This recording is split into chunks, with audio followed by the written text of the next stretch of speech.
We're on a pretty strict timer here, so good evening, everybody, and welcome to the live pitch event for Startup Challenge. Thank you so much for joining us in person here at CoWork Studios. And we are also streaming live tonight. So we have a bunch of people live watching us through YouTube. So welcome to all of you as well, and thank you for joining us. My name is Nicole Reed. I'm the General Manager for Community Futures South Fraser. And I just wanted to start out this evening by acknowledging that we are gathered here today on the lands of the Stalo people, meaning people of the river, and so grateful that we're able to use these lands to be able to share our entrepreneurial journeys with everybody tonight. So again, welcome to the Startup Challenge. We are the Community Futures South Fraser and Stalo Community Futures provides business advisory services and lending to small businesses in the South Fraser and Stalo region. So for any of those entrepreneurs out there that are looking for funds that aren't going to be able to access them through the banks, we like to support them. We're able to support them. And we also do business advisory sessions, so one-on-one sessions to help them launch, grow, and expand, or even plan succession for their businesses. Nikki and I were talking a little bit earlier because Startup Challenge, we're kind of feeling a little emotional about it. And this isn't really something that I normally feel. So my husband's like, what is wrong with you? This is not normal at all. But it was a little fever dream that I had probably about 6 months ago. And we thought we need to support our entrepreneurial community. We need to support the community of Chilliwack and Abbotsford.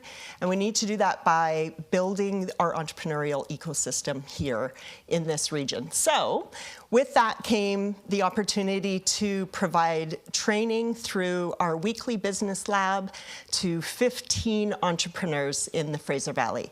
And over the past 3 months, they've been going through their own little fever dream of our business labs and their startup journey.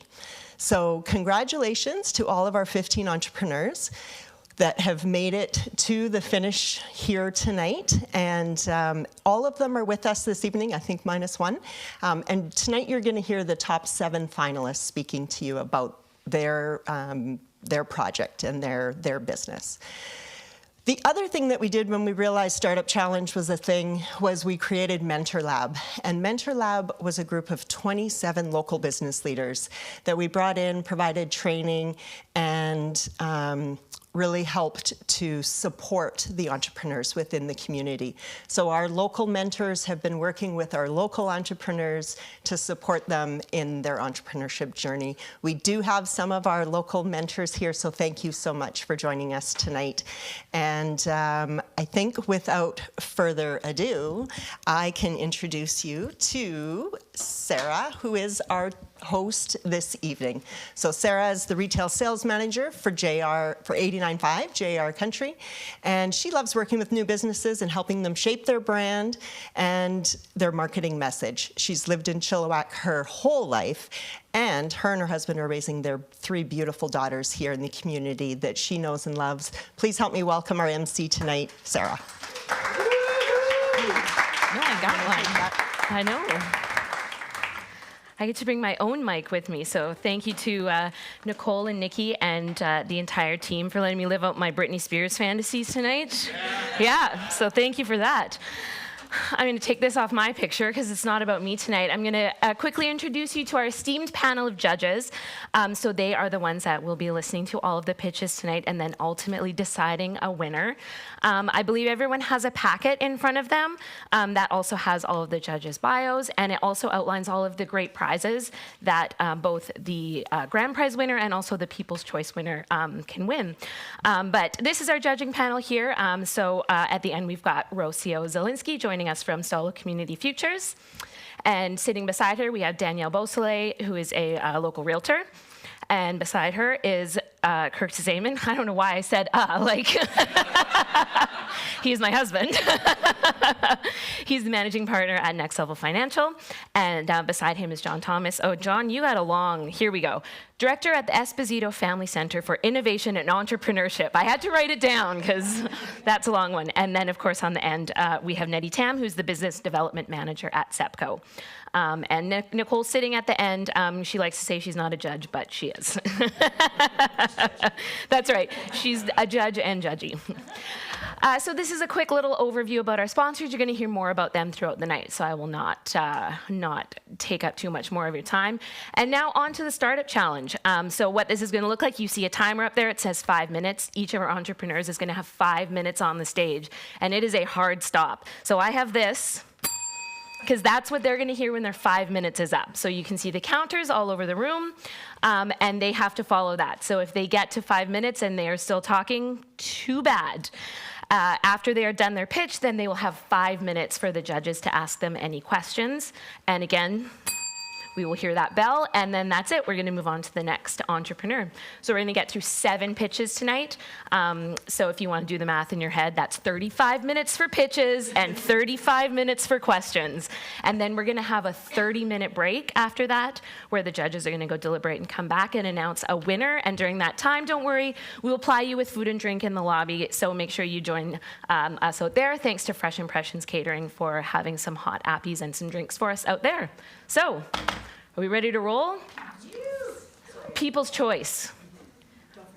Don't forget to vote for the People's Choice. That ballot is in your packet that you have. That's right. Voting for the People's Choice Award is your ticket to delicious food and drink. So you cannot leave this room until you have handed in your ballot to Nikki at the back. So Nikki, wave your hand. Right. She will be here, but you cannot leave until you hand in your People's Choice ballot. And so what that is you guys actually get to pick who you think should win, and then we have a prize that is for the People's Choice winner. So it's very important. Your vote counts and your voice matters. And also, if you want food or drink, you got to fill it out. So, okay. So without further ado, we are ready to roll, and we are going to have Ishwak join us onto the stage. So please welcome him.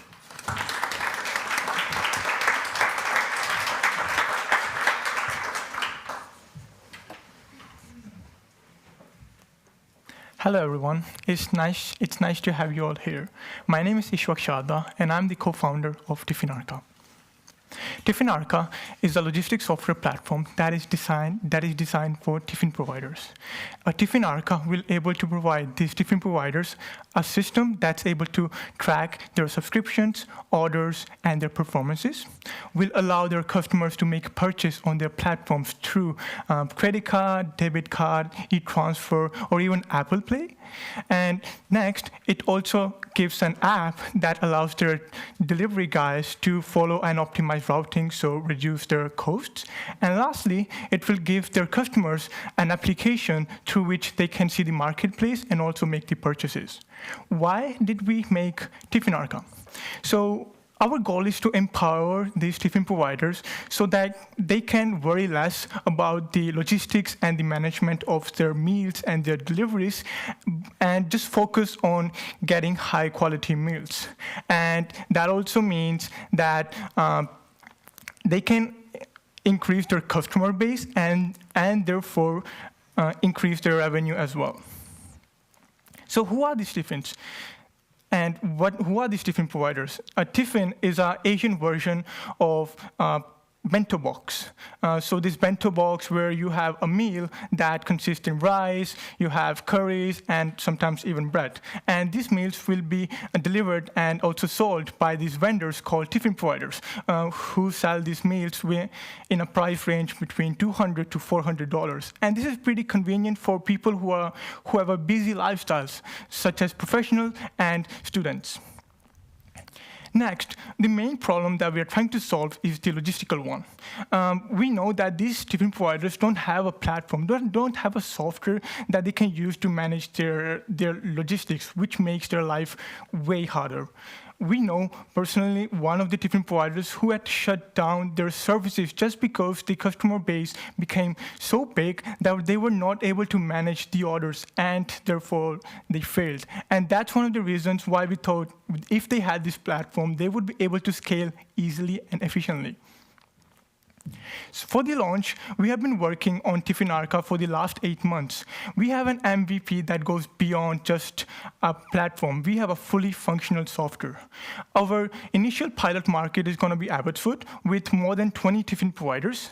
And for our pricing plan, we will be taking 20% from the tiffin providers and 5% from the customers as a service fee for our product, and with an average tiffin that can range around $250 per month. Nextly, we want to target around 5 to 6 tiffin providers in Abbotsford, which is going to bring around 500 customers. From those 500 customers, we will be able to have a net profit of estimated $18,000. Nextly, the money. Tiffin provider has the potential to grow to the entire Canada by starting just from Abbotsford. And most of our cost will go in the technical implementation. And that will include, for example, the software that we are using, the servers, the databases, and also the third-party packages that are provided by the other vendors. Nextly, the remaining cost is going to be the legal one. And by the legal, I mean we need legal entities that are going to help us draft the first agreements with these different providers so that we can have a clear terms and conditions with them, and also being transparent with all the services and the requirements that they need to provide. And lastly, we will use those funding trainings also to understand how to be legal in Canada and follow all the regulations. And this was Tiffin provider, Tiffin Arca. Thank you very much.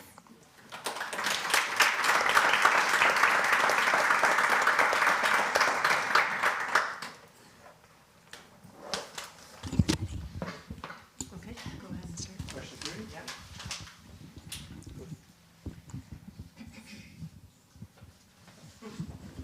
It's on. It's ready to go.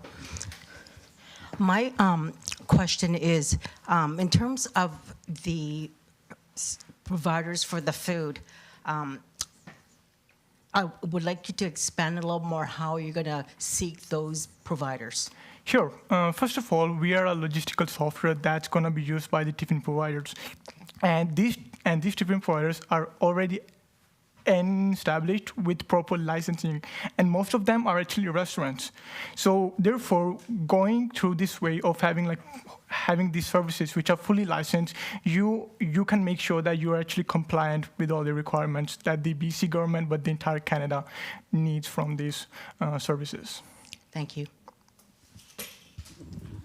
So can you tell us a little bit more about the logistical aspect? So who does the food delivery and how are they connected to your company? Sure. So what's going to happen is that initially we're going to use these tiffin providers drivers, because I have personally used these tiffin providers, and they have maybe 2 to 3 drivers who actually deliver every day, and therefore we're just going to launch the platform for them so that their drivers can use it as well. But in the future, we want to have our own network, and one of the reasons for having our own network of drivers is because we can make the entire system more efficient and therefore reduce cost for the tiffin providers who don't need to worry about their drivers, but also for us, because we can make algorithms for like proper routing so that the cost is minimal. Thank you. So you said that the tiffin providers are going to be restaurants. So is it similar to like Skip or DoorDash, or what differentiates your service from Sure. that type of service? The main difference here is that a meal, which is around $250, is way cheaper than what you can get, for example, from services provided by DoorDash. The second thing is that our logistics software is mainly focused for these services, while Uber and Skip the Dishes are more general into the restaurant. And by that, I mean that some of these tiffin providers have custom requirements that maybe Uber or Skip the Dishes are not able to fulfill. I know personally that some of them allow their customers to choose what meals they want a week ahead, and therefore that's a software that's specific to their needs. And that's what Tiffin Arca is mainly into.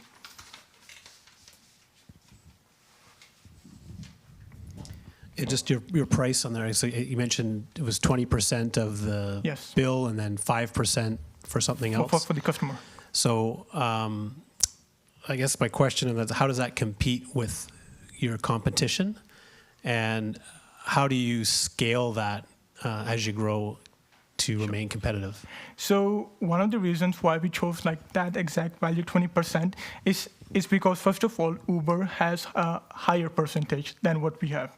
Secondly, we have that 5% for the customer, which means that that's also way less than what a normal customer would pay as a service fee from Uber or Skip the Dishes. Secondly, the way to expand is just to reach more tiffin providers. Right now, we're going to start with 20 tiffin providers only in Abbotsford. But then you can expand to Surrey, which has way more tiffin providers, around 50 of them. And then and then you can go to Vancouver, and then Alberta, and so on. You can expand in the entire BC. What we have here is just a software, and this software can be scaled to as many customers as we need. What does success look like for this business in the next year? That's a really nice question. And our vision for Tiffin Arca is to just not stay in Canada. Of course, we want to dominate the entire market in Canada and reach all the tiffin providers who belong in Canada. But these tiffin providers are also in US. There are a lot in UK, but also in Europe. And therefore, once we succeed in Canada, we can slowly start expanding in the US and after Europe and UK as well.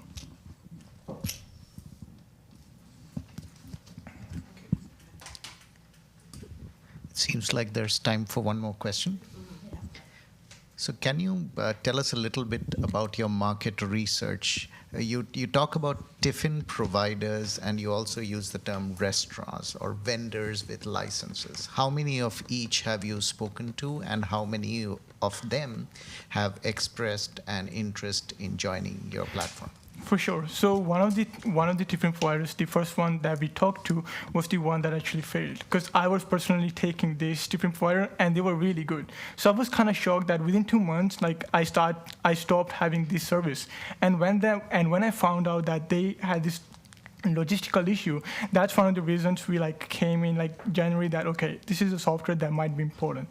The second thing is, sorry, can you repeat the last part again? So you use the terms restaurant, vendors with licenses, yes, and tiffin providers. How many of each have you spoken to? I have spoken to 2 more.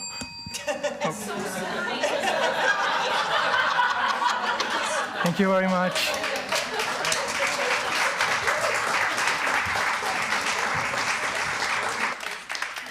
Didn't realize how hard that would be. Thank you so much, Ishwak. Guys, it's really hard. So just a quick sponsor mention here, the University of Fraser Valley, specifically the Esposito Family Center for Innovation and Entrepreneurship. They're a program that supports the next generation of business leaders in our community. Through hands-on learning, mentorship, and community partnerships, UFV's program empowers students and aspiring entrepreneurs to turn innovative ideas into viable businesses.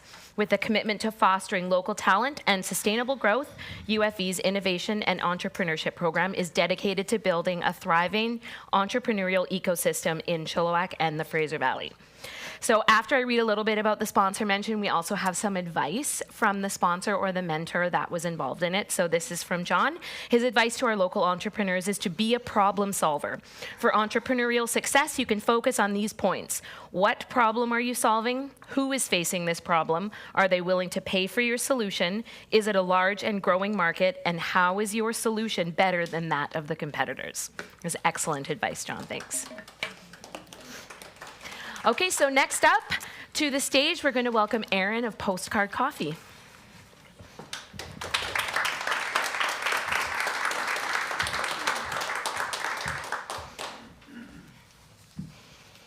Hello, everyone. I'm Erin. I'm excited to introduce my business to all of you. So Postcard Coffee is a mobile cafe housed in a retired postal truck. Our purpose is to cultivate community and connection while delivering delicious handcrafted beverages. So this is a photo of the truck here. She is playfully called Gertie. Our menu draws inspiration from the Fraser Valley and from our truck's history of delivering mail. One of Postcard Coffee's values is to support other small and local businesses. We do this through, We do this through community partnerships such as using locally roasted coffee and matcha sourced by a local cafe.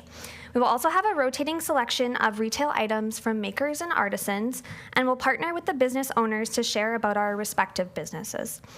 Postcard Coffee fosters collaboration by inviting our community to send a note about a business that they would like to see featured in the truck. In terms of financials, the initial startup investment needed for Postcard Coffee is roughly $35,000. I have invested $24,500 so far. This money has gone to the purchasing of the truck, the necessary coffee equipment, and then branding and marketing materials. Approximately $10,500 is needed to complete setup and begin operating. So business launch and projected timeline. I am currently working full-time at a downtown business improvement association and have made many connections with other small business owners through my career there thus far. For the first year of business, my plan is to work on weekends and at events while maintaining my full-time job. This approach will allow me to build brand recognition, foster connections, and ensure a steady income source as I grow my business. My planned service locations for 2025 include Mill Lake Park, which has food truck spots facilitated through the city of Abbotsford, pop-up locations in downtown Abbotsford to partner with retail stores, and street festivals such as Berryfest and the Winter Jubilee. Winning the prize money would assist me with finishing the plumbing and electrical install in my truck so that I can begin operating. I'm currently allocating a percentage of my monthly income into business savings to complete my startup.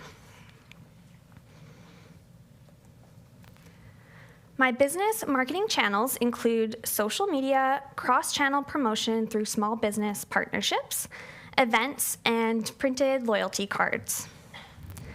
Opportunities for growth will come through continuing my education with trainings and workshops, especially some through my community futures, securing additional partnerships and pop-up locations, and a willingness to pivot to meet consumer needs. This has been a passion project of mine for quite a while. I have always had an entrepreneurial spirit, and I also just really value community and connection. So a coffee truck seems like the perfect fit for me to be able to serve my community, and I really appreciate your time and attention.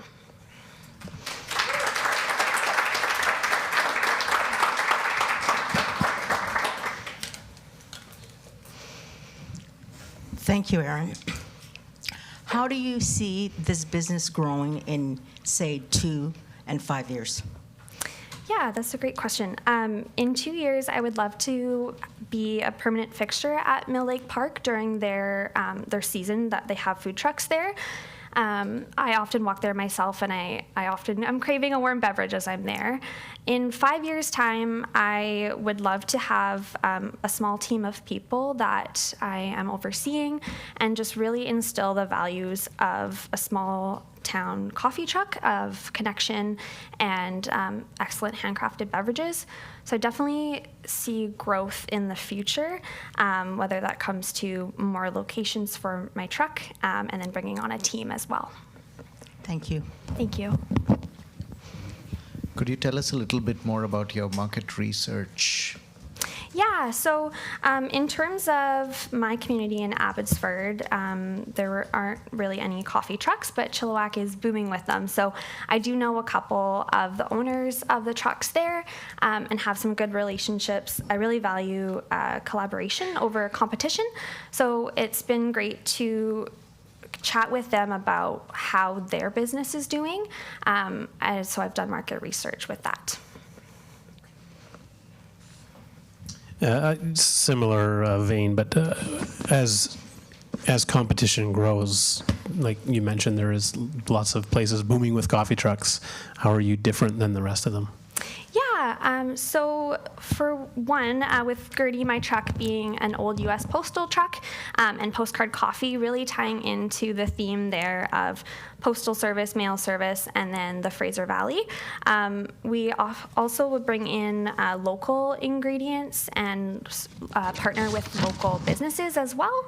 So an example would be Cafe Amardi. They just opened their own matcha sourcing company called Mail Matcha, so that would be a great partnership opportunity.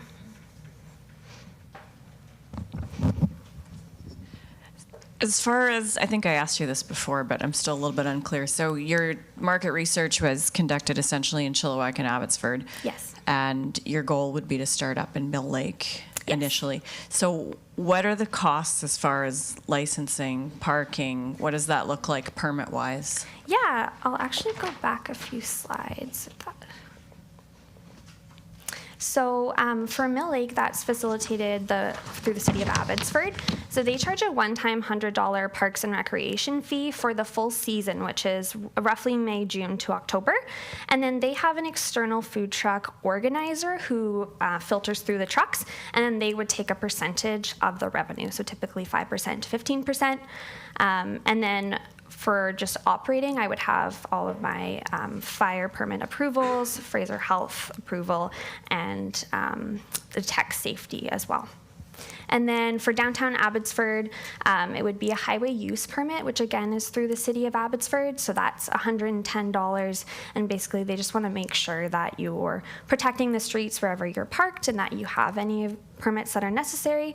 So that would be if I were to park in front of a retail store in downtown Abbotsford. And then street festivals, they will ask for Fraser Health approvals, insurance, and business license. Thank you. Thank you. What drives your passion to want to do this? Oh, I love that question. I have always wanted my own community growing up, and so being able to foster that for myself just feels very empowering and inclusive. And I know how much just a simple cup of coffee from a cafe means to me when they know who I am, they check in and ask me how my day is going. And so I would like to be able to offer that to other people. You mentioned building a team, so tell us your plans for that. Why would people come work for you in your coffee truck? Yeah.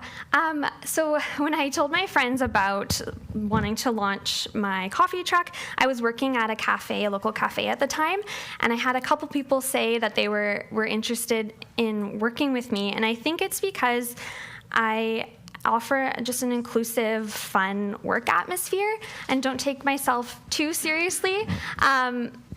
And then also the values of really emphasizing quality coffee, quality drinks, and then that connection with each customer. It's not just here's your coffee and next person. It's really connecting and growing those relationships. Erin, in terms of your budget, what is your break-even point?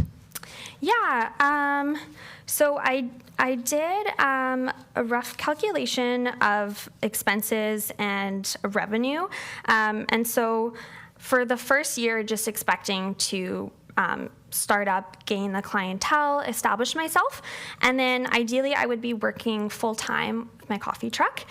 So estimated monthly income operating 25 days out of the month, selling approximately 60 cups a day, average $5 a cup, can go up, can go down from there. It would be roughly $7,500 monthly revenue, and then my expenses are calculated at $4,500, so that would include supplies, fuel, utilities, permits, miscellaneous items. So estimated monthly net profit is $3,000, and I calculated my viability at roughly 11.7 months. Just to add on to that, will you be paying yourself as part of your expenses in terms of your budget? Yeah, so I would start to pay myself once I've reached that viability. Well, if you have time, how do you deal with seasonality, weather? What pivots do you do to? Yes, luckily I'm someone who loves rain, so I will find a way to make it still have cozy offerings to bring people in the rain. Yeah. Thank you, everyone.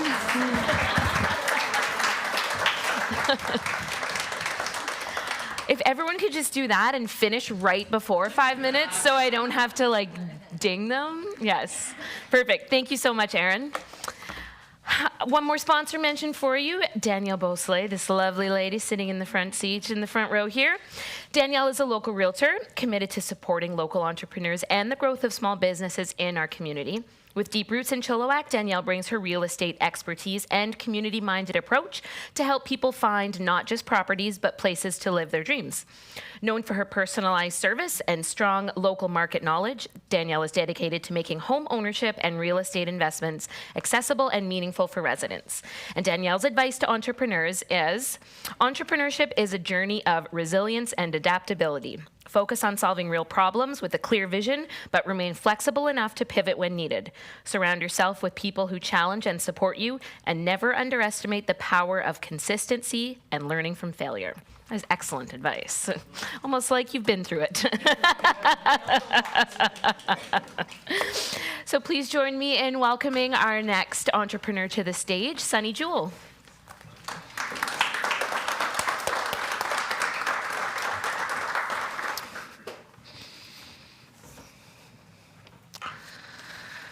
Okay. Tallow and Honey Skincare. Good evening, everyone. My name is Sunny Jewell Jones, and I'm the owner and creator of Tallow and Honey, a skincare line dedicated to creating organic, natural skincare products that are packed full of vitamins A, D, E, and K with grass-fed and finished tallow and raw, organic, natural honey. My own struggle with severe acne and eczema led me down this road around 19, where I found relief for my skin problems through creating my own tallow and honey-based products.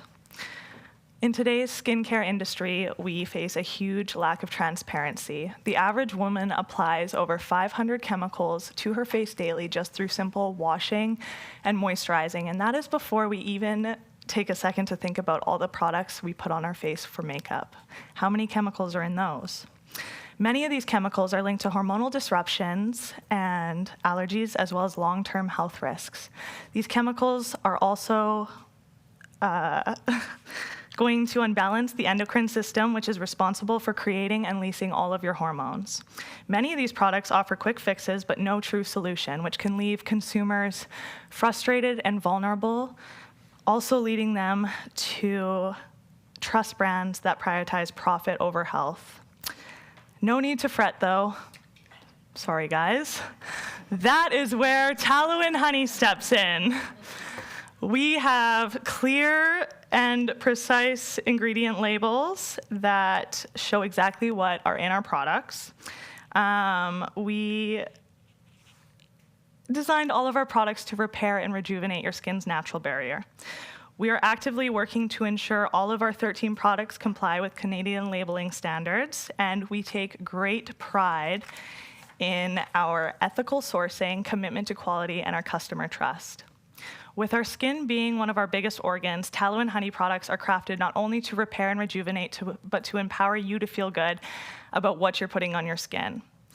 At Tallow and Honey, we believe that effective skincare shouldn't come with a hefty price tag, and our products are crafted from high-quality natural ingredients, ensuring that you receive the best care for your skin without breaking the bank. How do we get our prices? Tallow and Honey has carefully chosen our pricing by calculating production costs, including raw materials and labor, as well as any unexpected expenses, while ensuring a profit margin that reflects the top quality of our organic ingredients. And we also did extensive research with our competing companies, and after doing that, we kind of priced our products a little bit lower to stay competitive, but also emphasize that we're still a high-quality product that is affordable to everybody. Our current revenue is actually quite impressive. We've generated around $20,520, and that's leaving us with profits around $11,000. This demonstrates lots of opportunity for Tallow and Honey's financial growth. The market for natural skincare is rapidly growing. Consumers are increasingly seeking products free from harsh chemicals, with one survey indicating that 66% of consumers prefer natural ingredients opposed to conventional skincare ingredients. And the global natural skincare products market grew from $17 billion in 2022 to $19 billion in 2023. And according to Statista Research, it's going to grow to $22 billion by 2024, while the natural cosmetic industry is projected to take in $48 billion by 2025, which leads a tremendous opportunity for brands like Tallow and Honey. So now you're probably wondering, okay, cool. Why choose Tallow and Honey? Well, our brand stands for integrity, sustainability, and real results. When you purchase from Tallow and Honey, you're not just buying a product, you are buying from someone that believes in health, sustainability, and authenticity. And in a market where we are constantly competing with major brands, what sets us apart and how we compete by focusing on quality is our grass-fed, double-rendered tallow, which mimics the skin's natural oil production, and also does not smell like beef. I know that doesn't seem super crazy, but it's a huge selling point to everybody, I swear to God. What could $5,000 do for us? Honestly, a lot. We're looking into paid advertising. That would help us reach our, our projection of increasing our revenue by 100% in the next 6 months. In conclusion, I really want to thank everybody for all of it. Oh my God. Sorry, guys, about the clicker and everything. I'm really nervous, and I'm sweating bullets up here. Questions, please. Yeah, so you said you have $20,000 revenue and $11,000 profit? Yes, so my startup was around $5,400, and my cost to make everything and jar it and package it is around 35. It all totaled around $9,000. So I subtracted that. And then my other profit, I've put $5,000 away for taxes at the end of the year and everything else. And the rest I've been living off of. But I've had $11,000 in profit over the last 6 months, which I think is great. Any other questions? So you said that these are all handmade products. So Yes. what does that look like? How are you packaging them and getting these natural ingredients into said packages? Okay, so it's quite the process. I find now I'm actually making products more than I'm able to like promote them and go to markets because my store it's such a high demand. It's a long process. It's me in my kitchen, making sure everything's clean. I've had Health Canada come in and make sure that I'm allowed to make everything in there, so that's cool. And it's an all-day thing. I have a whole production table, an assembly line of jars, labels, products. They all get melted down onto the stove, and then they all kind of start to solidify. I whip them with a kitchen mixer, package them into the sterilized jars, label them, send them on their way. It's a large production process, but it's fun. I enjoy it. Anybody else? How do you see, in terms of your capacity, if it grows? So if you get, this order for, say, 100% double what your existing volume is, how do you manage that from you just described the process in your kitchen? That's not going to happen. No. So how do you foresee that in terms of unfolding? So another part with my speech, I originally was going to add into what I planned on doing with the money. I want to rent a commercial kitchen space. I'd like to do that maybe once or twice a month, but that would give me the space and the ability to create the volume of products that I need. And it would also give me a lot more time to promote my business, go to events, get out there and meet more people and try and get my business more recognized so I can have that high volume of products. Okay, anybody else? What's a milestone for you? What does that mean for you in success? So from the beginning, a milestone for me was just jumping headfirst into this and learning as I went. It was also sharing my extremely painful story from my acne and eczema that I had for years and struggled with for so long. I lost all my confidence, actually, and it took me a long time to get back to this point, so that alone is a milestone. And going forward, a huge milestone is I want to create something that gives other people that confidence back, because I know how hard it is. Sorry, guys, to not feel confident to leave the house and to have to wear makeup and to know that it's making your skin worse and not knowing what to do. And a milestone for me would be able to reach a huge demographic where I could give that to other people, get that paid advertising and get out there and help other people with that problem.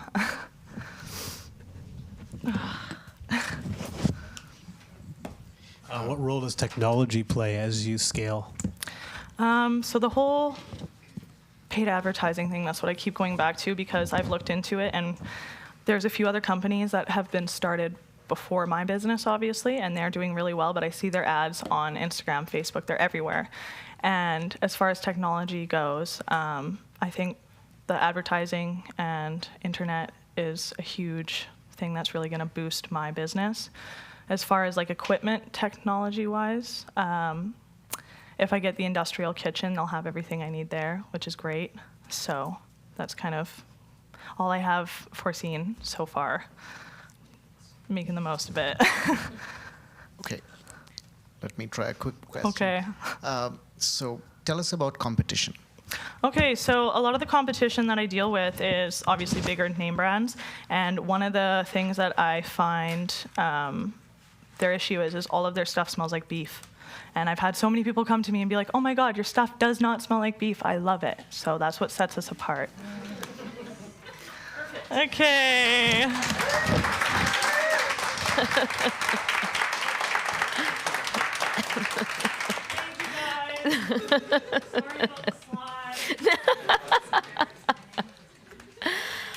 Oh, thank you so much. Who else has beef smelling skincare at home? I, for one, did not know that was a thing, so at least I can leave a little bit educated. Another one of our sponsors for tonight's event is the Chilliwack Economic Partner Corporation. They often go by the acronym of SEPCO. And SEPCO is a proud sponsor of our live pitch event. They actively support the success and sustainability of local businesses and entrepreneurs. As Chilliwack's dedicated economic development organization, SEPCO works to attract, retain, and expand businesses, fostering a vibrant and diverse local economy. Through partnerships, strategic planning, and community-focused initiatives, SEPCO is committed to helping small businesses and startups access the resources that they need to thrive. And Nettie Tam, one of our esteemed judges, is the business development manager there. And I have a quote here from Brian Coombs, who is the president of SEPCO, which is excessively long. I mean, I'm sorry in advance. Entrepreneurs like you are a vital part of the economy in Chilliwack and the Fraser Valley, and each of you has a different story to tell. I'm sure you have many similarities into what has motivated you to take the leap of faith to own your own business.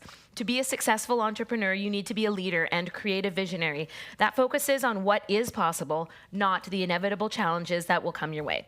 There will even be times where you may need to take calculated risks. Stay committed to working hard even when people have time off to relax.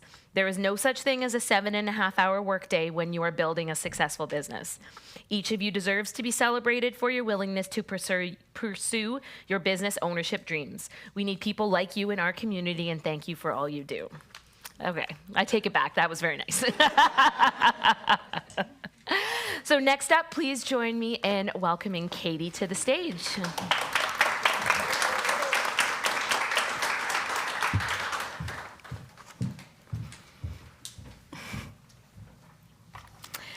Good evening. My name is Katie Skouditis, and I'm here today to share my vision for a transformative approach to lasting weight loss that goes beyond diets and pharmaceuticals. My hypnotherapy business addresses the subconscious root causes of weight gain and unhealthy habits, offering a mindset-first solution. So when my brother faced quite severe challenges, I couldn't help him at the time. And after he passed away, I was determined to learn how to help others. So this led me towards a journey, and I got to hypnosis and working with the subconscious mind, and I found that the most effective. So now, as an empathetic and driven hypnotherapist, I've discovered a unique approach to sustainable weight loss that addresses the emotional and mental roots of unwanted behaviors. So in 2022, 30% of Canadians were considered obese, and obesity is one of the country's biggest health problems and a growing concern.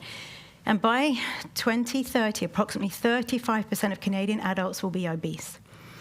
And today, there's more diets and gyms and pharmaceuticals available than ever before to aid with weight loss. But at the same time, the number of people struggling with obesity is growing.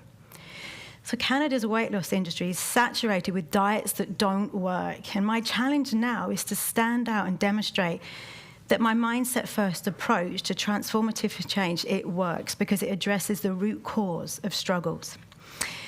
So, at 209 pounds, my client Vicky, who is here with us tonight, struggled with emotional eating and yo-yo dieting and deeply ingrained self-defeating beliefs like, I can't do this, I'll always fail.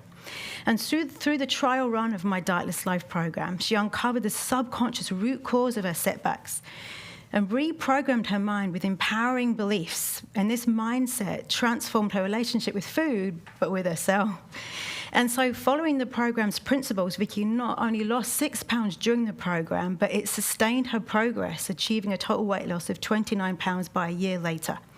So this success highlights the power of working with the subconscious mind for lasting change.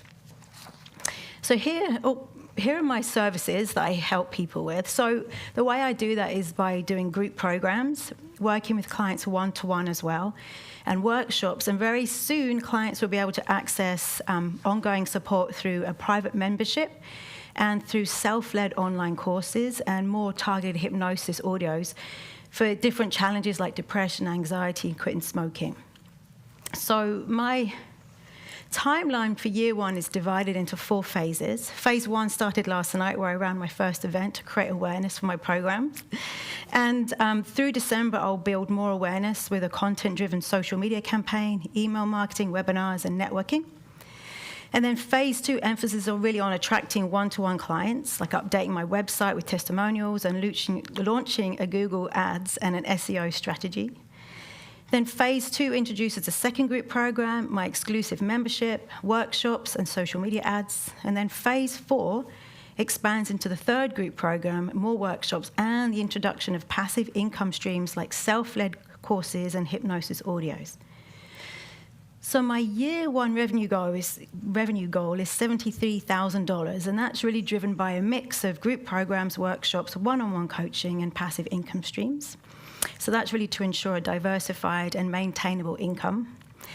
And then the revenue will grow over the next 2 years as I expand the number of people in my group programs and in my membership, and as I create more workshops and run more online courses and targeted hypnosis audios.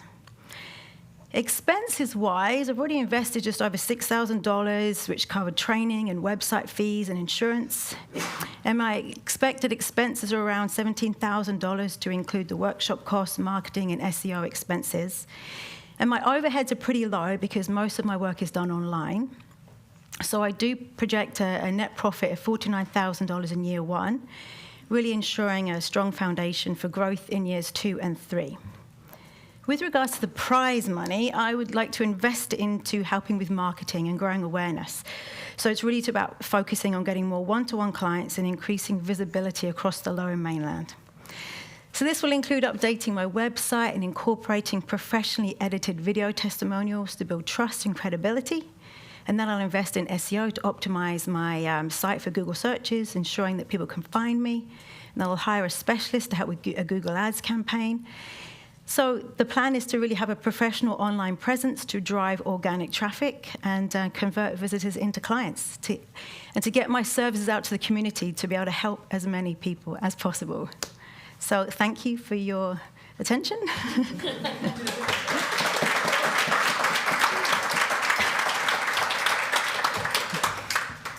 Any questions?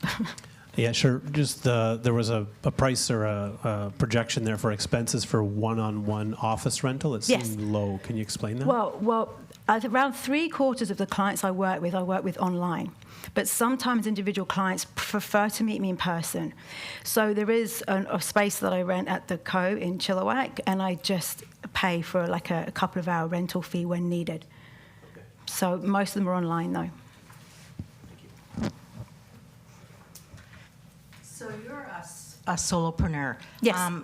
How do you see, in terms of growing, if you reach a certain capacity in terms of some of your clinic work, if the demand is there, how do you plan to expand that? Well, from my revenue, where it grows is the number of people I work with one-to-one will kind of stay the same, but the growth will come into bringing more people into the group programs and more people doing the self-led courses, because then I'll be able to reach more people that way. And then eventually I'd like to grow the team so that I've got maybe more experts coming to my group programs. Once we've worked with the mind, then we can bring in like dietitians, personal trainers, and maybe have a team to help with running the programs and social media and things like that. Hi, Katie. And your content, your workshops, you set up primarily online?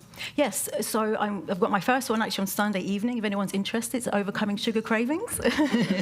Okay. And I'll make them into live ones too. Yeah, and are they synchronous or, as you scale up, going to be asynchronous? So how many are recorded, or do you plan to be in person live every time for all of your sessions? They will be, the workshops that I plan to do live will be live. However, I will record them and they will become self-led courses. So up till now, how much content have you created? So we've got the Dietless Life program, there's the Overcoming Sugar Cravings I'm doing. I've created a course on overcoming self-sabotage, goal setting, building confidence. And what's the length? I know because I develop some content myself for my classes, though. It takes quite a bit of time to do that. So yes. How do you plan to scale it up? So it does take quite a bit of time, but it's trial and error. So I don't know exactly what I'm going to do for Sunday's sugar craving workshop, but I have the ideas. So I work quite well under pressure. So I'll just put it together and make it bigger as I go. But that's the way that I seem to work best. I've got all the ideas, it's just, but yeah, it does take time, and I get through it. Right? My husband, right? Just a question on the self-led courses for things like this. Can you explain, because that seems to be where your growth would come as you scale. Can you explain sort of your market research on having things like this self-led? Like, what's the success of this type of thing being self-led? Well, it's good that you mentioned that. That is one of the key things about the market is getting... So there's a lot of competitors out there that do it one-on-one, and they have courses and self-led stuff. The issue is people having the commitment to follow through to the end. So there's better commitment if I can do it in person, but traditionally in the wellness industry, there tends to be a lot of people that sign up for something and then they can drop off. So I'm going to have incentives and things to keep them going throughout the thing if they need to try and keep the accountability high throughout the programs. So it's different touch points and incentives. And I think I heard you mention hypnosis somewhere in there. So Yes. how does that play into the self-led or even the online stuff? Does that work? So the part of the process is using hypnosis to tap into the subconscious mind to find the root cause of where things came from. I can do that live or in a group, or you can actually have a pre-recorded thing that you can listen to, and you'll still come up with the answers. It will still work.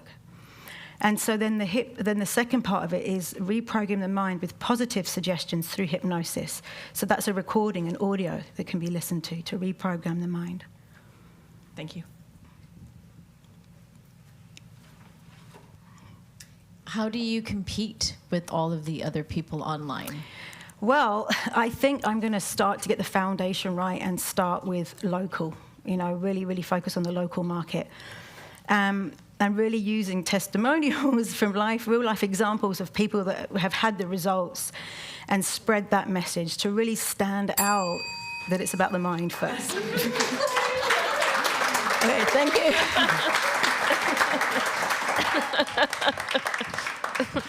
We have to keep it fair. It has to be a hard 5 minutes. Thank you, Katie, so much. Our next sponsor is Cowork Chilliwack. Can I have a show of hands? Who's been to Cowork before? That's the space that we're in right now. All right, good. So welcome to all of our first-time visitors.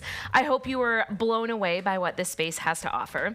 Cowork Chilliwack is excited to sponsor the live pitch event, supporting the next wave of local entrepreneurs with a dynamic, collaborative workspace right here in Chilliwack. It is a hub for freelancers, remote workers, and small business owners. Cowork Chilliwack offers flexible office solutions and a community-driven environment perfect for growing ideas and businesses. It's more than just a workspace. Cowork Chilliwack fosters connections, collaboration, and innovation among local professionals. We are grateful for their support in sharing their space with us tonight. Tim McAlpine, the founder of Currency Marketing and Cowork Chilliwack, and our fearless tech leader that you can see through the window. Yep. He's the one that keeps us all on track and on time and all of our microphones working. He has this advice to offer for startup. Spend time working on your business, not just in your business. It's extremely hard to look beyond the work that has to be done today, but it's so important to look up and see how you can improve processes and imagine where you want to go in the future. Don't fixate on scale. There's nothing wrong with being choosy and keeping things small. Adding more employees and taking on debt for growth's sake is not a guarantee for success. Ooh, that was good, Tim. Oh my goodness. I have to do 2 in a row. 89.5 JR Country. Woo. I'm just saying that because I work there. Brings the heart of country music and community connection to Chilliwack and beyond. We are a local radio station, and JR Country is dedicated to supporting small businesses and entrepreneurs by amplifying their stories and being able to connect them with community. We have a strong community presence and a loyal listener base. JR Country is able to help local businesses reach new audiences and foster local pride. And my advice to our entrepreneurs tonight, or really anyone trying to build a successful business, is to find a team of people that you can rely on to help you with all aspects of your business. From accounting to insurance to marketing, people need people. You need a team to help elevate your idea into a successful brand. And now, please join me in welcoming our next entrepreneur to the stage, Jen. Okay.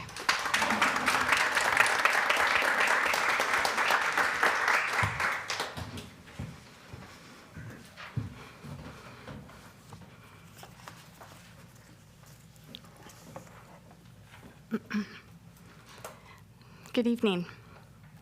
My name is Jen Bratton. I am the creator of Sproutkins, a parent of 2 young daughters, and a registered sign language interpreter focusing in the educational setting. What if you could give your child a superpower? Imagine that they had the ability to name their emotions, to confront challenges, and connect with others, building emotionally intelligent adults of tomorrow.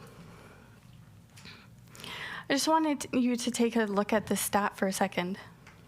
70% of adults with mental health challenges started to experience those in childhood and are still dealing with it today. Many people think that emotional intelligence is something that you inherit, that you're either born with or you don't have. But that's not true. It's something that is learned, that needs to be nurtured, developed throughout childhood into adulthood. This is where Sproutkins comes into play. Sproutkins is a soft, cuddly stuffed animal with 6 mini emotions that go along with the foundational emotions that we experience. As cute as they are, the real treasure of Sproutkins is actually the resources that come alongside it. Because we understand that it's the people in and around a child's life that have a huge impact on who they become later on. Through development of guidebooks, resources, vlogs, and blogs, connecting with professionals, parents, and those who are struggling to understand emotions, that's where the real value is with Sproutkins. And this is how we're going to do it. In a matter of 8 short weeks, when I first had this idea, we've created a prototype. From this point until the beginning of 2025, we're going to be focusing on the content, because as I stated, that's where the real important piece to our business is. I'm going to be getting out samples to a variety of people who I have identified in our target market so that they can use them in their professional fields as well as personal lives, collect that data, make any tweaks to the prototype that we may need, and get to work building our brand. Working with professionals to create the resources that will go online, as well as creating the brand. Who are we? At this point, I need to create the brand identity and create a trust for people looking at who we are. The goal is to officially launch in June of 2025 at various children's festivals around the Lower Mainland as well as the interior. And from that point, look at trade shows and different events that focus on the well-being and health of children. Now, you may look at this as conservative, and yes, I agree. 100 units in year 1 is not a lot. However, we want to focus on networking, creating connections with key players and stakeholders who are going to then take our products and take them to their audiences. So for year 1, it's all about networking. It's all about the people that we can meet. How many people can I have meetings with and show them who we are and what we're about? In year 2, we're going to look at a 300% increase over sales from year 1 and carry on like a snowball and just go forward and forward. To start up my business, this is what I'm looking at. With the prize money, there's 2 key pieces that I see as being how I would use the money. The first being third-party testing. We want to ensure that our products follow the safety guidelines and regulations for retail market. The other is to purchase raw material and create the finished products to about 80% of our first year goal. But the true investment for Sproutkins lies in the impact that it will have on the next generation. Let's embrace your child's emotions as though they were a friend. Thank you.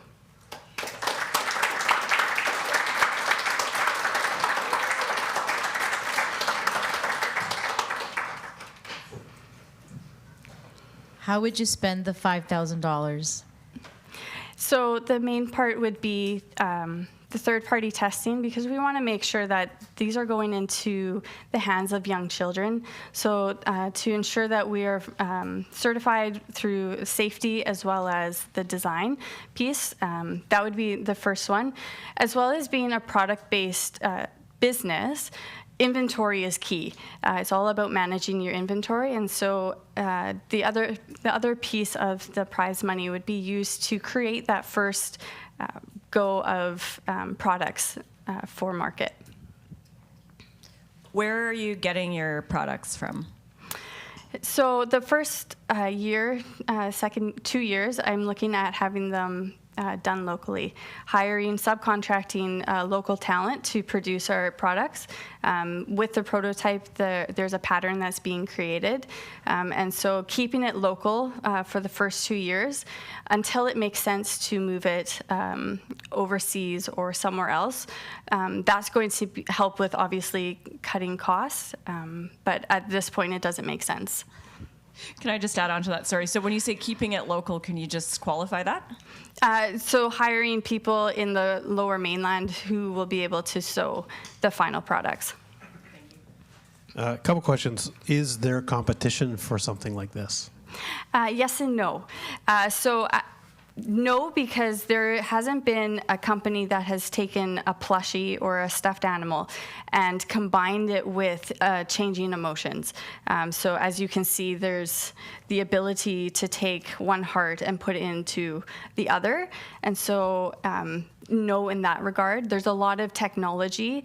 There's a lot of apps. There's a lot of websites for social emotional learning or stuffed animals, but nothing that combines it.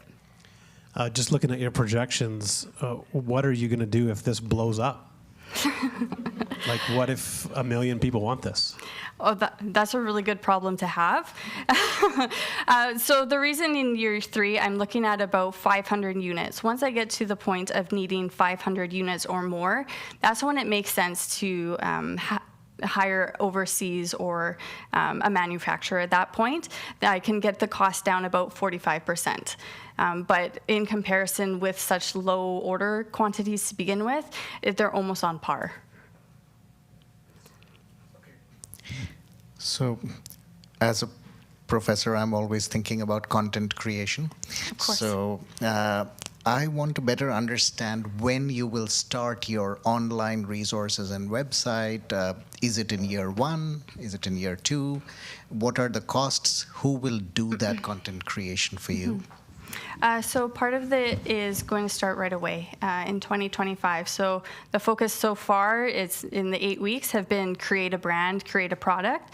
There's going to be tweaks made, obviously, because it's a prototype. But I've partnered with, I already have people on board who are going to use Sproutkins in their professional fields and provide me feedback and provide blogs, use Sproutkins in an article, that kind of way. There's also ghostwriting, contracting, clinical counselors, people who are, their audience is children, and use their expertise to then build a resource library for us online. How do you define success? Well, a success is being here tonight, quite frankly. To me, success would mean that someone has seen this product, they have used it in their life, and it's made an impact. If that's one person, that to me will be a success. If it blows up, like you said, and it impacts more people and it changes people's lives, the way that they connect with their child, the way their child experiences the day-to-day, that's success to me. Thank you, Jen. All right. Thank you very much.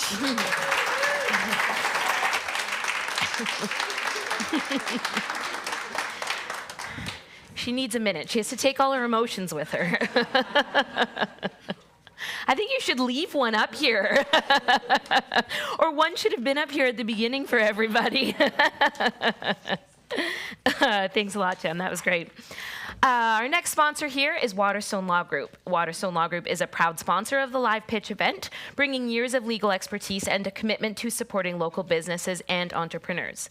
Serving Chilliwack and the surrounding area, Waterstone Law provides practical, client-centered legal advice, specializing in areas crucial to small business success, such as business law, real estate, and estate planning. Their dedicated team understands the unique challenges faced by entrepreneurs and is passionate about helping businesses thrive in our community. Carson Davies, an associate at Waterstone Law Group, has this advice to share. The advice I would give entrepreneurs as they set out on their journey is that it is equally important to know your strengths and weaknesses. Play to your strengths and connect or partner with other individuals who complement your weakness. The planning and strategizing stages are key, but a pillar to success in any business is having a well-planned execution strategy. Very good. And our next sponsor is Trevor O'Rourke from Speak Shop. Trevor O'Rourke is a seasoned communication coach and director of sales with extensive experience in sales, business management, coaching, marketing, and networking. He has a proven track record in hiring and policy development, helping organizations build strong, effective teams. Trevor's expertise spans across various industries where he has consistently driven growth and success through his leadership and coaching skills. Trevor's advice is, own your story, let it shape your brand. Your unique value is what people will connect with. Focus on mastering the basics around preserving that brand experience and adapt relentlessly as the market shifts and turns. Always ask yourself, what do I want customers to feel and think when they experience my business? Keep your story and your why at the heart of your evolving strategy. That is also good advice.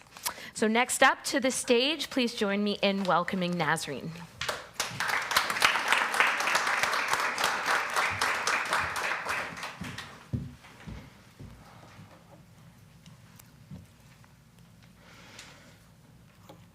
This is me, a very shy kid who never fit into any sports team in school. I'm wearing a dress that my mom made it for me. She used to sew a lot. And of course, when it came to her little daughter, she used to go crazy with all the bows and the flowers that she patched to my dresses. This is also me, walking down the runway, showcasing my very first collection in Vancouver Fashion Week. That little shy kid found her confidence and her creative passion in her mom's sewing room. Now I'm a fashion designer and educator. I worked as a product developer in the fashion industry, and I also have 5 years experience in teaching fashion design to youth, teenagers, and adults. When I first moved to Chilliwack, it was very noticeable that this city has a strong focus on sport, with over 20 different sports clubs. But when it comes to art, the options were very limited. This city has been one of the fastest growing community over the last 5 years in Canada. And with that comes the need to expand the options for our kids and community. So what I'm building here is an after-school fashion design program, a program unlike anything else available in entire South Fraser Valley. In this program that I designed it for youth and teenagers, the students will learn how to find inspirations in their surrounding, how to sketch their idea. They will learn about different types of fabrics, garment construction. At the end of each program, all the students are going to have a complete portfolio of their work that whether they want to pursue fashion in the future or no, this is a good highlight for their resume to show off the skills they learned. To get this idea off the ground, I reached out to the Cultural Center and the local schools to partner up with them. They liked the idea, and currently I'm discussing a pilot program with the Cultural Center that will start in early 2025. So my soft launch will be at the Cultural Center with one-day workshops in January. After that, I will run a 10-day camp during the spring break, and after completing the camp, the very first term will start. Each term has 10 sessions, and it will run 1.5 hours per week. I'm also working on a deal with the Fabric Land to provide fabric and notions for my students with discount. I'm also reaching out to local photographers and makeup artists, and that's because I'm planning to have a professional photo shoot at the end of each term for my students to wear the design they made, take a good picture, add it to their portfolio. These are some of my former students, by the way. So what I'm building here is not just another after-school program. What I'm trying to truly build is a space where the students have a chance to express themselves through art and design. So I would love to work with the city and the Cultural Center to produce a yearly fashion show here. For those students who completed the whole program, have a chance to show off the collection, walk the runway, find the confidence the way I did, and walk the runway in front of the community and the parents. Chilliwack Fashion Week, why not? Now let's talk about the financials. As I said, each term has 10 sessions. There is going to be 8 students in each class. In my soft launch, when I only have one class, my gross revenue per term will be $4,000. My plan for the whole first year is offering this class in various locations, making it accessible for students from different neighborhoods. So with having more schools participating in the program and having at least 4 classes per term, my gross revenue at the end of the year goes up to $64,000, plus I will run camp and workshops during the year as well. So it's essential for me to own my tools and equipment to be able to run this program in different locations. And this is where I need to spend this fund for, buying sewing machines, tools, and all the equipments I need. In the second year, though, I am planning to rent my dedicated space. And that means hiring local staff, expanding my classes, having classes for adults as well. And my long-term goal is creating an accredited course that gives credit to those high school students who completed my program. Chilliwack, get ready for the new generation of the designers. Thank you. Thank you.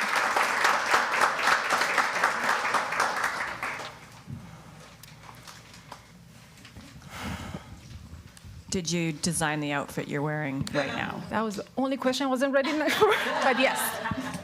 Well, it's I lovely. have no choice because people ask, I have to. How will you spend the $5,000 if you? How I'm gonna, sorry? What is your idea for the $5,000? Yes, as I mentioned, I have to offer this class in different locations. So I want to go there with my equipment. So I have to spend it on sewing machine, scissors, and all the tools I need. Did I answer the question correctly? Okay.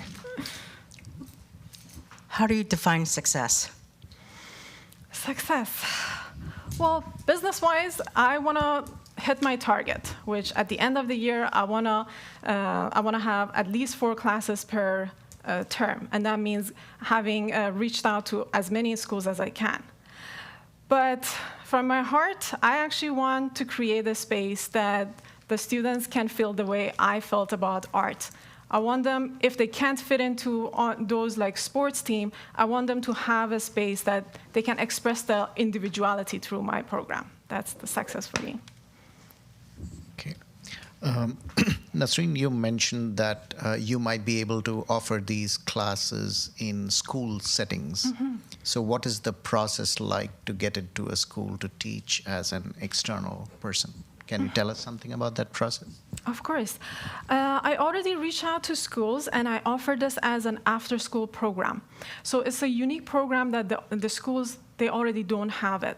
For example, Imagine High Secondary School, they are focused on art. So they are actually really open to this idea because it's a unique idea for them. And it will be, I'm using their facility, and I'm offering this as an after-school class. Okay. Can you tell us something about your 5 years of teaching experience? Was that with children, with adults, a mix? And what kind of courses or workshops did you teach? Yes, I was actually lucky that I worked for a similar model business in Vancouver, that they had variety of the classes for youth, starting from 8-year-old all the way to adult. And then I had the experience to teach all of those classes. It was basic sewing, but I also introduced a fashion design program for teenagers that they wanted to apply for fashion schools in the university. Sounds good. Thank you. Where does the funding come from? So you said you have partnerships with the schools as far as an after-school program. Who's paying for this? Well, it's a mutual beneficial what I'm trying to build with them. So for example, for the Cultural Center, I'm bringing foot traffic for them, especially that they mentioned that recently their enrollment decreased. And for the schools, I'm using their facility and I'm bringing again a new program for their students. So is it free to the students or they have to pay? For the students, they have to pay, yes. But for me and the partner, which is the school, it's a mutual beneficial for both of us. Did I answer the question? Well, so so the student pays, and who do they pay? You and the school, or just you, or? They will pay me. And it's an advertisement for the school that they're offering something unique to their students. That answers it. Thank you. Thank you. Just to add to Danielle's question is, how does in terms of the fees with your program compare to sports? It's a little bit hard to compare my program to sports. It's a totally different In terms thing. of tuition or the fees? Yes, totally. So I looked at the most popular sports here in Chilliwack, which is hockey. Hockey ranges something between $500 to $1,000 for a season, and that's even before buying the equipments. So mine is somewhere in the middle, way cheaper than hockey.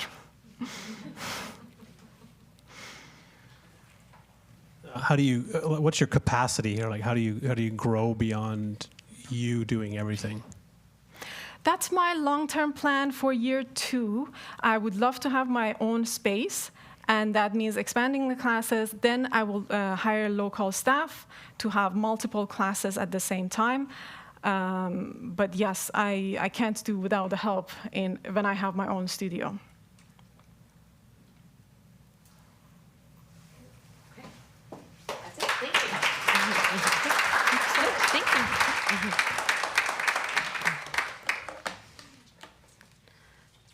Oh, goodness. Here we go. So our next sponsor here is Growing Biz. Sue of Growing Biz is a valued sponsor for our live pitch event and a trusted resource for entrepreneurs in the Valley and beyond who are looking to build a strong online presence. Specializing in website design and digital consulting, Growing Biz helps small town businesses connect with broader audiences and grow through effective online strategies. They understand the unique needs of local business owners and provide personalized service to help entrepreneurs succeed in today's digital world.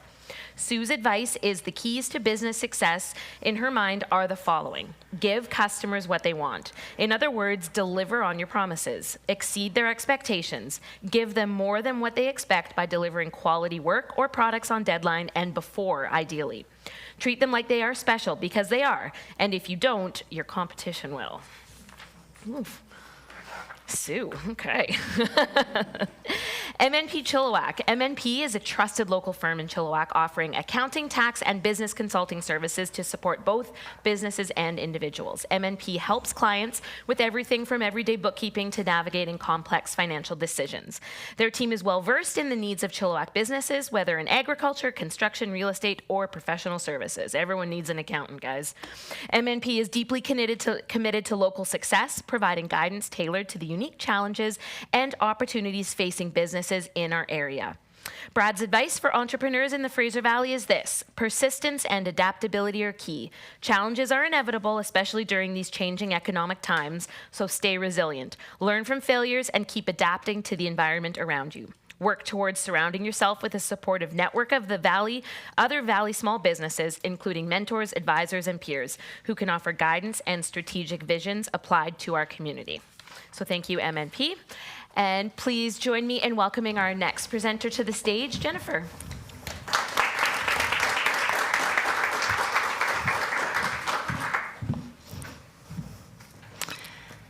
Good evening. I'm Jennifer Mack, founder of interior design business Abide Studio. And I'm excited to share with you what I've been working on for the last 4 months. For me, interior design isn't just about aesthetics. It should nurture, inspire, and elevate our everyday experience. This is why I started Abide Studio, not just to create beautiful interiors, but to make a tangible difference in people's lives. Let's start with a quick exercise. Close your eyes for a moment. Picture yourself sitting at your dining room table. What kind of table is it? Can you smell the delicious meal in front of you? Can you feel the weight of the silverware in your hands? Okay, now open your eyes. Is this the table that you had pictured? This table, along with the house that was built for them, belongs to a family in Mexico who was previously homeless. So how does this relate to my interior design business? I'll go back to that in a moment. I offer a comprehensive range of design services, from space planning a workplace to optimize your workflow, all the way through to selecting the toss cushion you rest your head on while you watch your favorite Netflix show.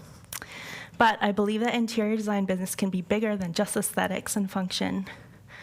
That's why a portion of my revenue goes to charities that support underprivileged communities like this one in Mexico.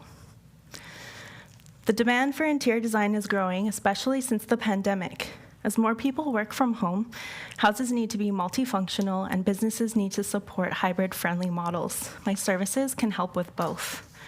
Consumers are also more conscious of how they are spending their money and want to support small business. And millennials, now the largest consumer group, are willing to spend more at companies that with social impact. Now back to that dining table. The cost to build this home on the right was $15,000 and could be funded from design revenue from projects like the one on the left. This is the business model I'm building. Beautiful design, but with purpose. In fact, Abide Studio is the only design firm in the Lower Mainland doing this. But like any of these startups you've heard about tonight, there are challenges. My market research has shown that interior design is widely still thought of as a luxury service, with little understanding of how it extends beyond beauty. I make design accessible by customizing our services to client needs and focusing on the importance of value and function, while showing my clients that supporting a business with heart adds a layer of meaning to their projects. I also know that getting my brand into the world and reaching new clients is crucial. Through 14 years in the industry, I've built a network of trusted contractors and suppliers to create a seamless experience for my clients. I leverage client referrals and my charitable efforts to engage new leads. So since July, Abide Studio has grown steadily from 1 to 5 clients. I offer hourly service packages via tailored fee proposals for each client. This way, our clients know exactly what they're paying for and how they're supporting others at the same time. And looking ahead, I'm projecting a net profit of $60,000 for year 1, with an average project revenue of $15,000, which by industry standards is very conservative. I've kept my startup costs very low at just around $1,300 by a home-based business model to initially cover things like software, insurance, a business license, and business cards.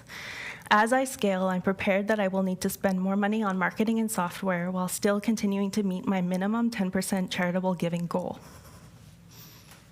If I'm fortunate enough to win the $5,000 tonight, I plan to use it for 4 key investments. First, I'd hire a professional photographer to showcase my work, which will expand my marketing and website reach. Second, I'll bring in an accountant to maximize my resources and ensure best financial decisions for sustainable growth. Third, I will level up my skills by taking a 3D design course so that I can provide my clients with visualizations of their space before they build. And most importantly, I will dedicate $500 to kickstart my charitable giving campaign. Abide Studio is more than just interior design. I'm here to build better lives for my clients and for those in need. My goal is to expand my reach and increase my impact, one thoughtfully designed space at a time. Thank you for your consideration. I'm excited for the opportunity to grow and would be honored to have your support.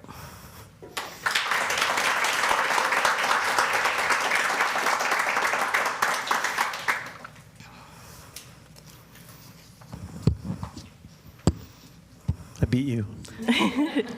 Do you have any formal design education? Yes, I did 4 years of design at BCIT. Okay. Can you tell us about your plans for scaling beyond the work that you would do individually? Yes. So there's several opportunities for that. The first of them being that a lot of interior design companies end up selling product, and they can do that online or in a virtual virtual space or in a storefront. Hiring employees would be another one. And then additionally, doing virtual consulting online through websites like The Expert that specialize in that, specifically for interior design. And also contracting out work is another opportunity as well. Jennifer, adding to that question, where do you see yourself in 3 years? In 3 years, yeah. I'd like to have a steady income, obviously. I think that's everyone's in for that. But I'd also like to be able to actually have that 10% increase to at least 12% if I can. So my goal in general is to kind of up my giving back as much as I possibly can through the course of the business model. So. What challenges have you faced so far, and how did you solve them? Yeah, so a couple that I alluded to is that interior design is often seen as a luxury service and not something that people can afford. So it's really finding out from your clients, okay, what's the problem we're trying to solve? How can we do that? What's your budget like? And what kind of services can I provide you that will get you to that point where you feel comfortable and you're not overstretched in your budget? So that's probably the biggest one, I would say. You mentioned you would take an interior design, like a 3D course with the prize money. Yeah. So how are you demonstrating to your clients now what their space is going to look like without that tool? So there's a comprehensive design package. So we do elevations of every single wall in your house. And right now I'm rendering them all by hand in 2D. On using software, but just presenting them in a 2D way so they get it. But 3D is always, for people especially that have a hard time visualizing, is a lot easier for them. Thank you. Yeah. You mentioned the luxury service. Like, how are you going to stay competitive with pricing? Does that just mean you're just less profitable because you're giving some away? Yes. The other part of that is potentially going into multifamily development where you can do more projects at a lower rate. So to try and kind of boost more projects. And then also some of those really large projects, like a really large custom home that would be upwards of $50,000 to design, would kind of offset some of those lower costs. But I do want to stay accessible for people and not just be in that luxury market like a lot of other interior design companies are. What would be your competitive advantage? And can you maybe, based on that, expand on that 10% in terms of your social model?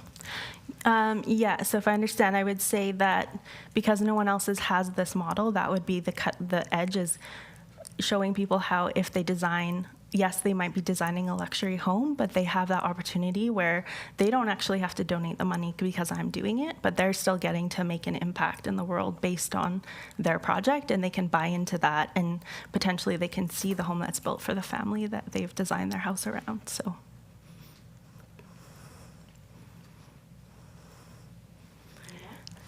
Okay.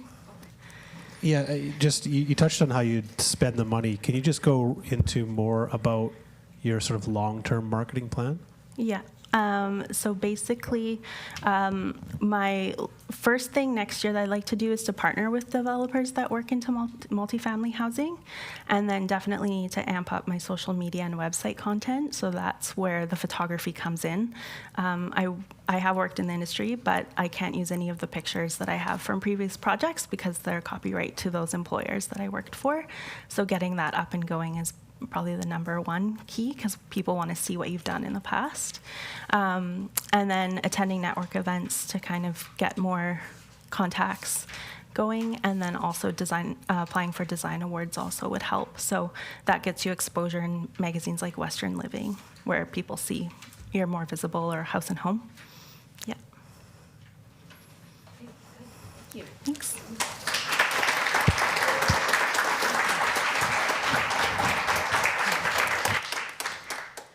Thank you, Jennifer. Ooh. Okay. Nicola Bullock,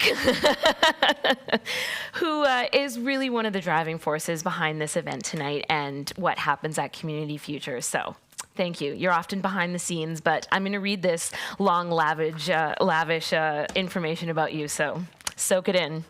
Nicola Bullock is a seasoned entrepreneur and somatic coach with over 20 years of experience in leadership development and strategic planning. She specializes in guiding individuals to build businesses that align with their personal values and visions, emphasizing the importance of integrating personal fulfillment with professional success. Through her programs such as Vision, Nikki assists clients in creating intentional business strategies that reflect their highest aspirations. Her approach combines somatic experiencing with practical business tactics, aiming to foster joy, ease, and impactful financial incomes for her clients.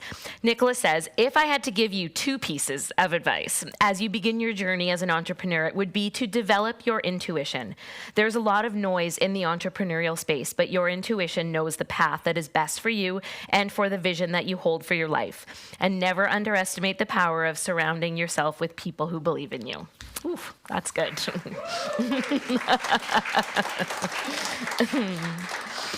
And our last sponsor mention for tonight is Slay Socials. Slay Socials is a dynamic force in social media strategy and content creation tailored for growing businesses. A proud sponsor of our live pitch event, Slay Socials, aka Lindsay, who unfortunately couldn't be with us tonight. She specializes in helping entrepreneurs amplify their brand through customized social media strategies and hands-on support. With a deep understanding of the unique challenges and opportunities that small-town businesses face, Lindsay empowers local businesses to thrive online, connecting them with their community and beyond. And Lindsay's advice: start, pivot, keep going, pivot again, and believe in you. When things get rocky, never forget your why and stay the course. Pivot as many times as you need to, but always believe in you. And yeah, that deserves a round of applause. That's good advice.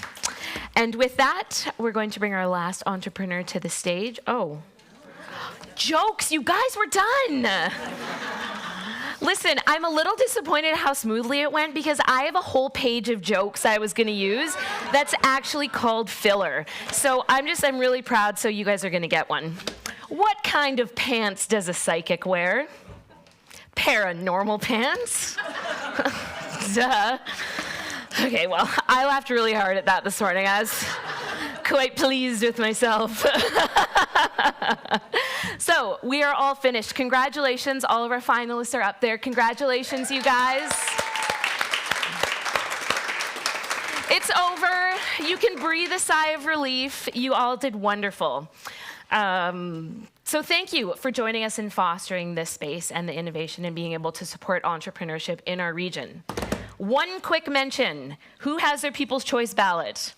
I know y'all want some food and a drink, so make your choice. This is your choice for who you think should win our People's Choice prize. That's also listed in the package. So Nikki's going to be standing up at the front door right here, so you cannot leave until you hand that over to her. We also have some pens. We have 3, so I will sell these to you. Perfect. We will get some pens and pass them around, and then you have 30 minutes. So Fresh Impressions Catering has been preparing some appetizers. Grab a drink. I'd also love to encourage you to go and talk to our entrepreneurs, not just the ones that presented tonight, but all 15 of them that went through the program. I think Nicole said most of them are here tonight. So take a few minutes. It's been quite a journey. And then we're going to come back in 30 minutes, and we're going to find out who won.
Okay, we are ready to get started. Look, guys, we didn't stay on time. We're a minute past when we should have started, so I know the joke that took up the minute. That's okay. I'll take the hit on that one. So we hope you all had a chance to enjoy some of the delicious food and a drink. Thanks again to Fresh Impressions Catering. We're not going to talk a whole bunch because we want to know who the winners are. So I have the pleasure of announcing the People's Choice Award. And just a quick recap here: the People's Choice Award winner receives a $750 cash prize, 1 session with MNP, and headshots from Jeet at Urban Fig Photography. So great to kind of boost your business to start it up. So, okay, here we go. The winner of the People's Choice Award is Jennifer Bratton from Sprout & Co.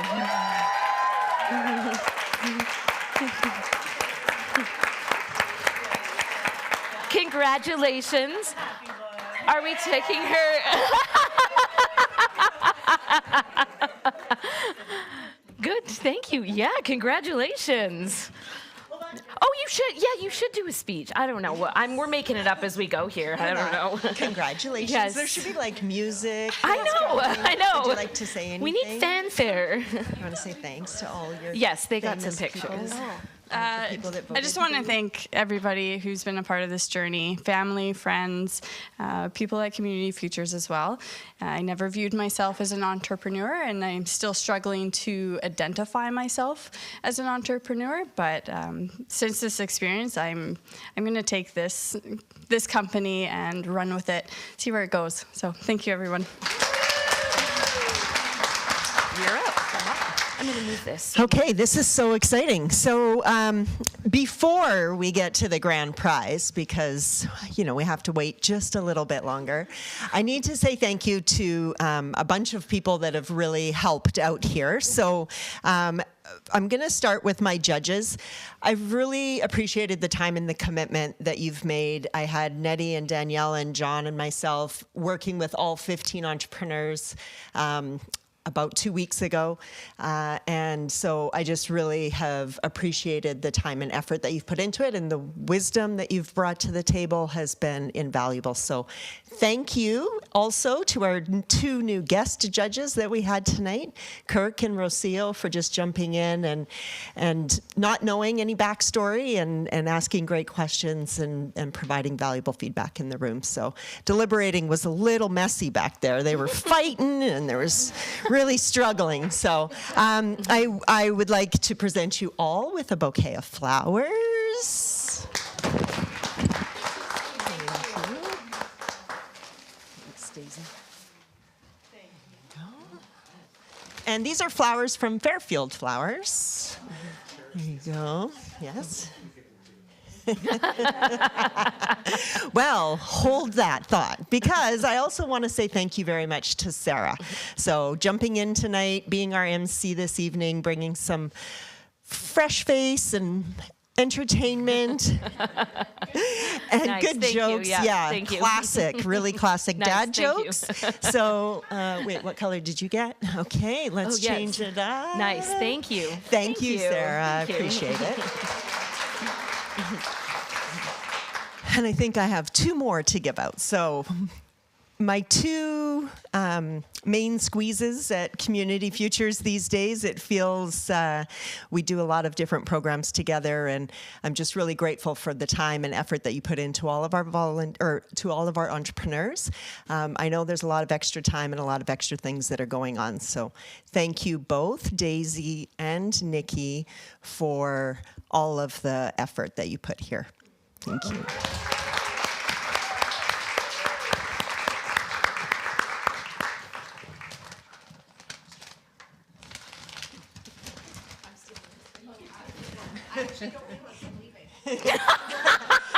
Daisy's leaving us for a month.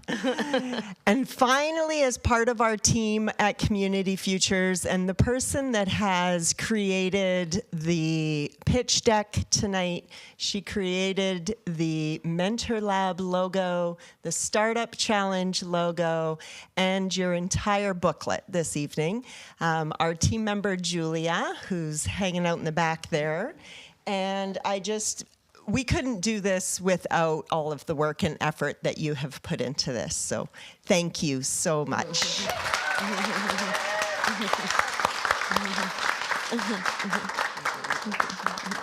Right there. Okay. Here we go. All right, here we go. I'm so excited to, you heard about all of our sponsors tonight, and I just want to kind of throw out a little bit about what they're giving us. So we have a $5,000 cash prize, a 3-month radio campaign on 89.5 JR Country. This is the grand prize, by the way. An incorporation package from Waterstone Law Group, 3 months hot desk here at CoWork Chilliwack, 10 hours of web design support from Growing Biz, a 1-hour branding photo shoot with Slay Socials, 1 session with Myers Norris Penny, 1-year Chamber of Commerce membership, headshots from Urban Fig Photography, and 4 hours of consulting with Chilliwack Bookkeeping. So a full package that's really going to make sure that our entrepreneurs get started in the right way, in a good way. So we probably don't have to wait any longer. Are you ready? All right, so the winner of the Startup Challenge and the grand prize, and really this was based on viability and getting to market as quickly as possible. I would say that every entrepreneur that was out here today did an amazing job, and the deliberation was very difficult. We were trying to key in on how we could get a person to market as quick as possible, and was going to have the biggest impact on getting their business into the market. So, the winner today is Jennifer Mack.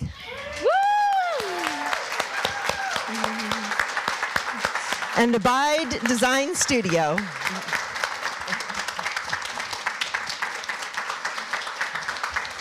And $5,000!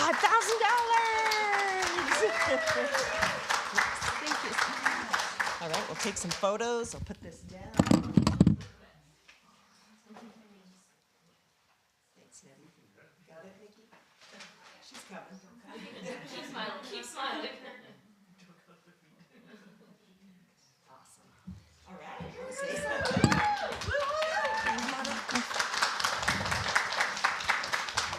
I feel like this part's a bit more nerve-wracking than the whole other part of it. I just wanted to thank my family so much for coming, and this has meant so much to me because, again, I never thought of myself as an entrepreneur, but this journey has meant a lot, and the program that Community Futures has put on has helped me leaps and bounds with every aspect of it, so I'm so grateful for that as well, and thank you so much for supporting me, and I'm really looking forward to giving back and just building this business, so appreciate it.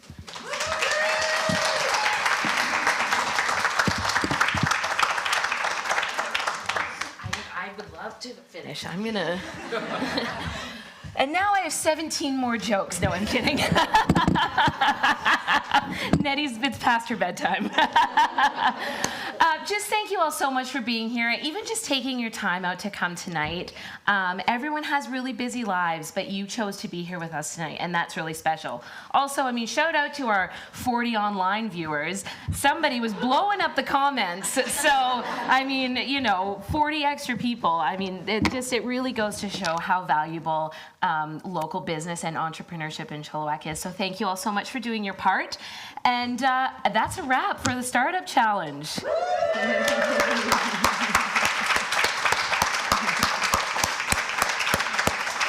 thank you everyone for coming. I think there's maybe a little bit of food and possibly a few drinks left kicking around. So if you'd like to stay and enjoy those, please do so. Or take it with you, a little snack for the ride. Put some of those potatoes.